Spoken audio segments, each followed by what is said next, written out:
Number 9, you should have had 3.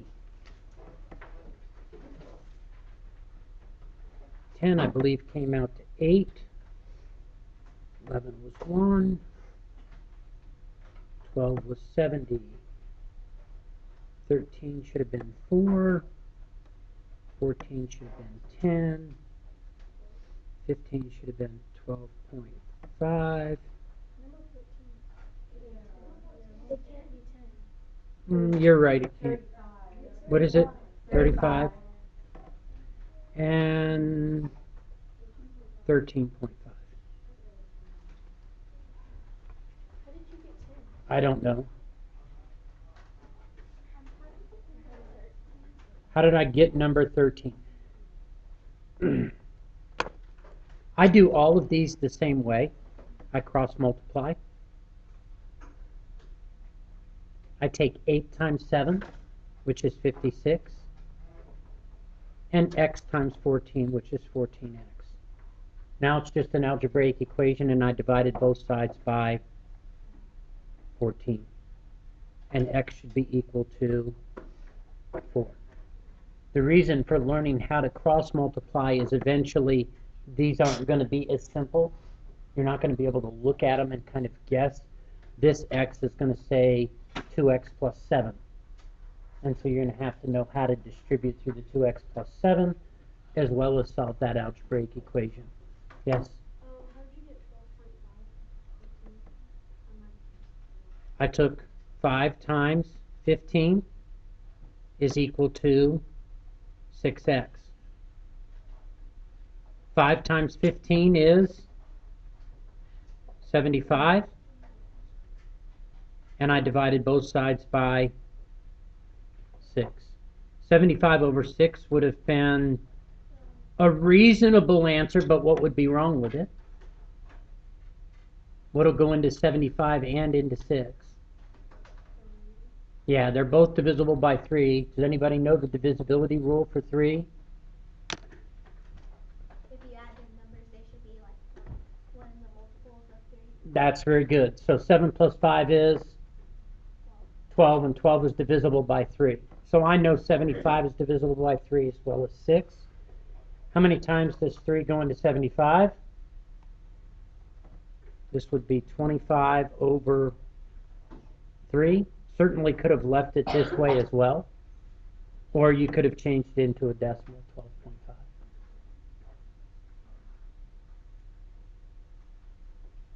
Other questions?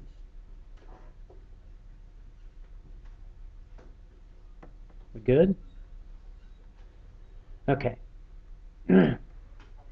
Anybody tell me what LG and EQ stands for? Okay, so I'm okay putting them up that way versus typing it out. I think every teacher's pretty much doing it that way now. Again, at the top of the page of your packet there, you're going to see that learning goal and that essential question.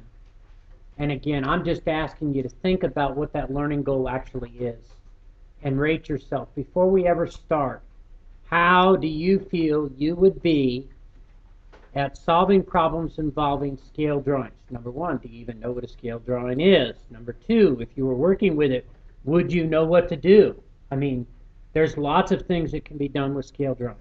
Where do you think you're at on our rubric? Are you at a 0, a 1, a 2, a 3, or 4? 0.5.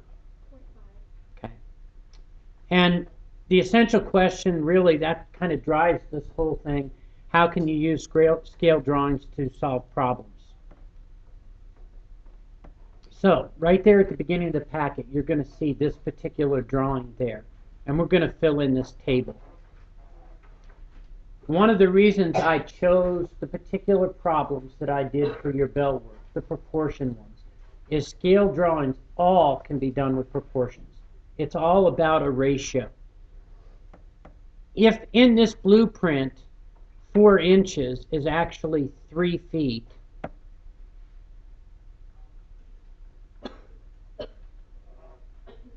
I can set up a proportion, 4 inches, 3 feet, and no matter what I'm comparing, so long as I put inches in my numerator and feet in my denominator, I could fill in the rest of this table. Now the numbers that they chose made it easier than filling out a proportion. Because if 4 is 3 and 8 is 6, right? They multiplied by 2. They multiplied by 2. 4, 8, 12, 3, 6, 9. Would I need to set up a proportion to do that? No, but if I wanted to, this is what it would look like.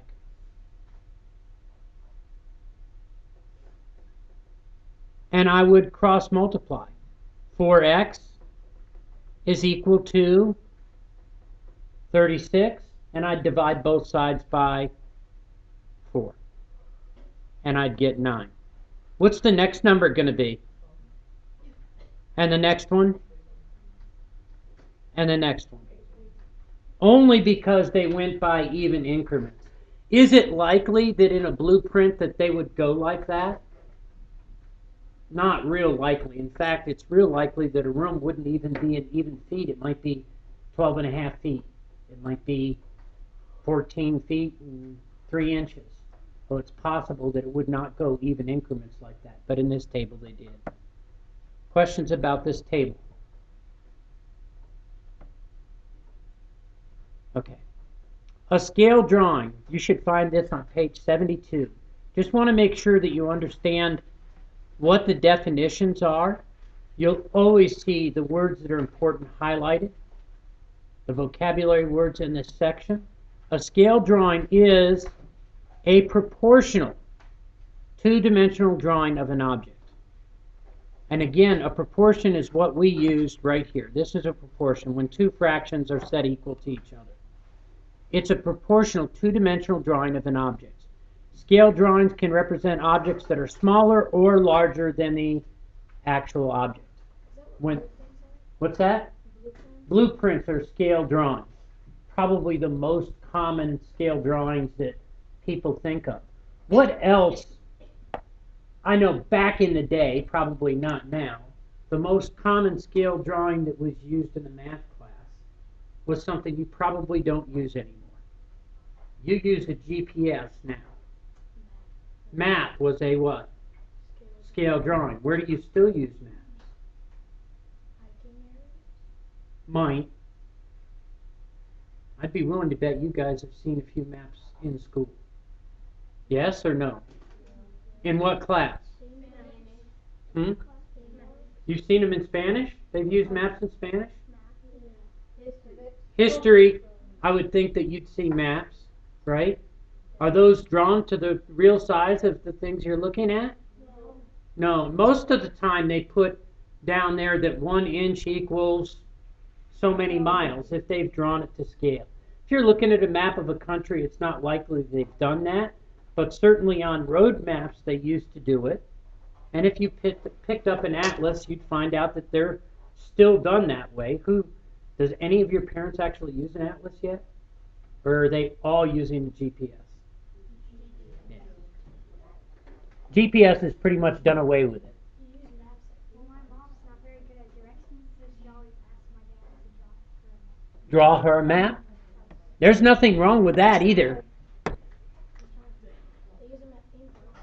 They definitely use them at theme parks, but they often don't put a ratio on them, do they? No. It doesn't say that 1 inch equals 8 steps or 5 miles, or because they really don't want you to know at a theme park that it's 2 miles from this ride to the other ride, and the line that you're going to wait in is going to be a half an hour long. They don't want you to know that, do they? That's all they want you to know, the good parts.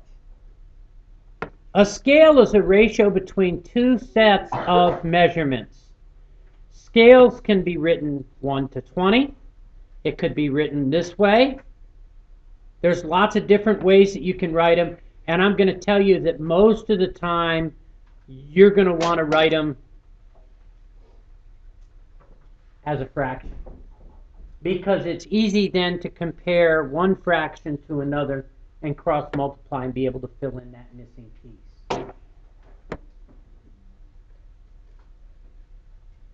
Okay, where it says your turn, I believe it's the next page. Find the length and the width of the actual room shown in the scale drawing. Then find the area of the actual room. Round your answer to the nearest tenth. It says 3 inches is equal to 8 feet. If I take 6.5 inches and I'm comparing it to the number of feet that would be there, I got to remember that in my figure that 3 inches is 8 feet. And I could cross multiply to solve this. I'd take 8 times 6.5, and it's going to be equal to 3x. 8 times 6.5, 52. And what am I going to do with that 52? Divide it by 3.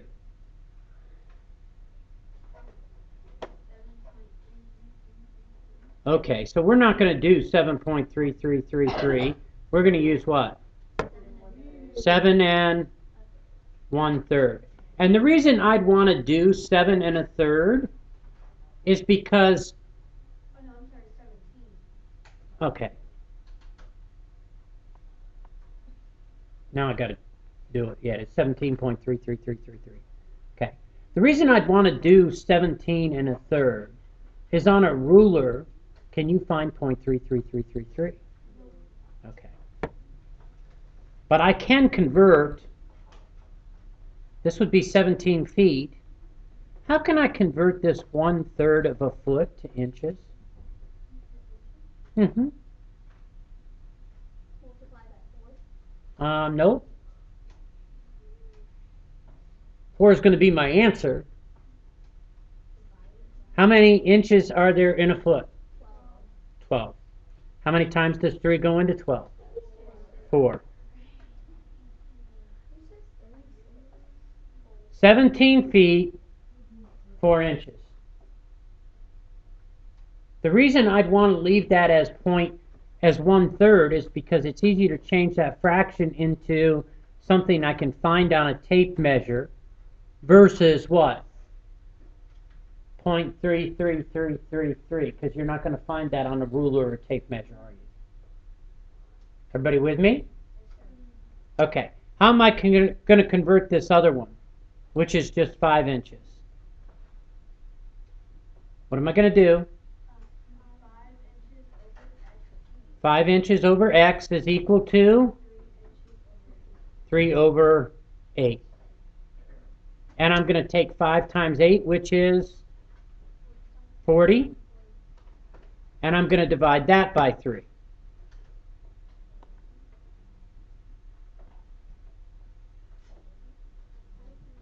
Which is 13 1/3.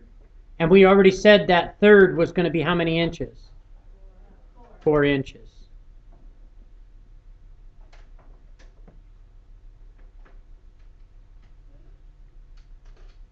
Questions?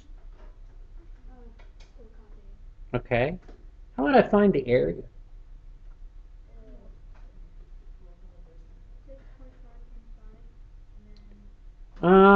They want the area of what? The actual room.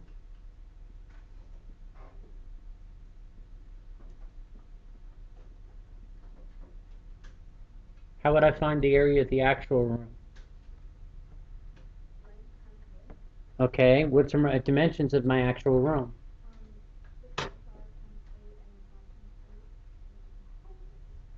It's not going to work that way. We could try it. What would I do?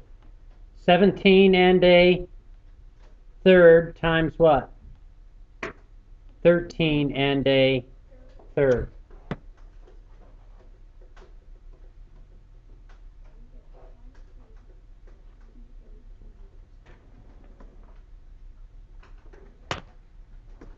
I'm going to get out a calculator to do that easier.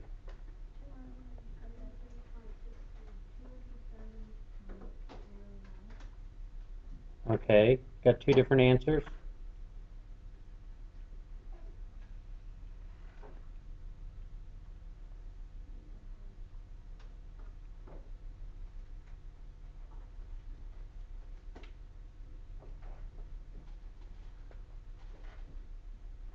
231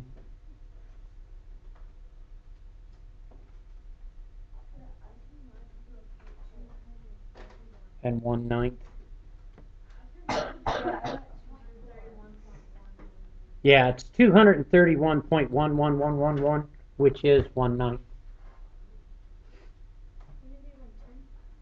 No. 0.1 would be 1/10, but 0.111111111 forever is 1/9. Okay. I want to talk about why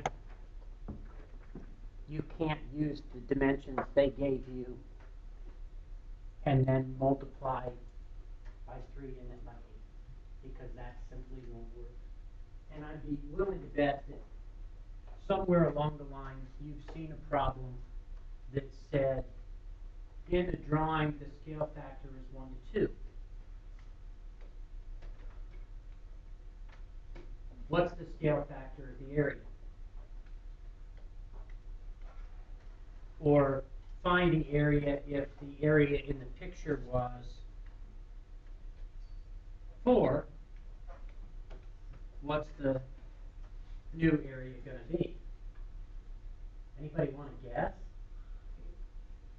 That's what people are going to guess. And it's not going to be right. How many dimensions are changing if you're talking about area? The length and the width. This is one dimension. We've got to remember that if I'm talking about area, it's how many dimensions? 2 dimensions. When you're talking about area, things get squared. What is 2 squared? 4. So the ratio of the area would be 1 to 4. So this would not be 8. What would it be? It would be 16. If I went back to this problem and they're talking about area, it would be 3 squared compared to 8 squared if they're talking about area. Because you've got to remember that it's no longer 1 dimension, it's what? 2 dimensions. Did I get that? It could save you quite a bit of time, because a lot of times when they ask that type of question, what students end up doing is actually going back and finding the length and the width and then multiplying the length and the width out. And that works, but if you could actually just do it from the ratio, you could save yourself a whole bunch of time, because you wouldn't have to go back and find all those missing pieces. Especially if they were talking about a room that was in this shape, where you had to find a bunch of missing pieces and calculate all the pieces that were in it.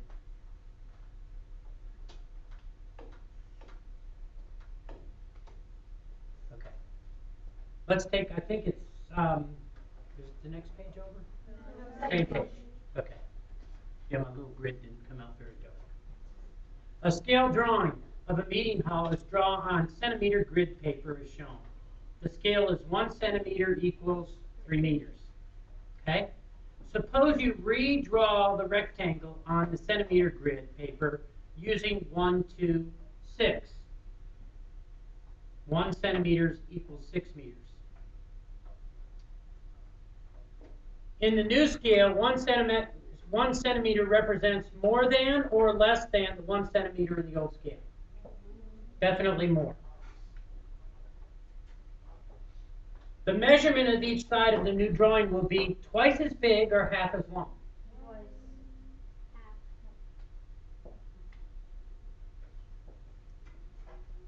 If in this drawing 1 centimeter represented 3 meters, there was 1, 2, 3, 4, 5, 6, 7, 8 going across the bottom, because I can't see my grids very well.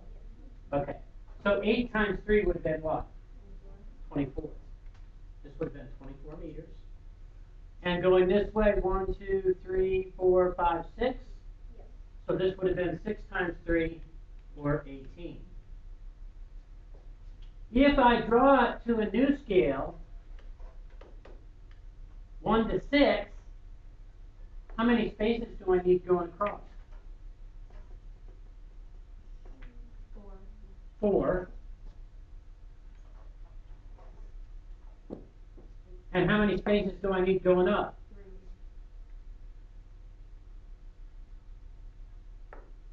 Half as long as the original measurements. Everybody see that?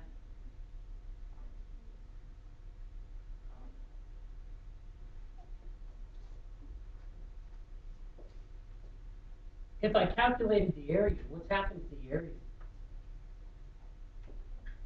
The actual area of the figure. Not what's drawn to scale, but the actual room. Anything happen to the area? No, it's exactly the same size, isn't it? And that's how I know that I did everything right, is I could calculate the area from the scale and what would have happened. Questions?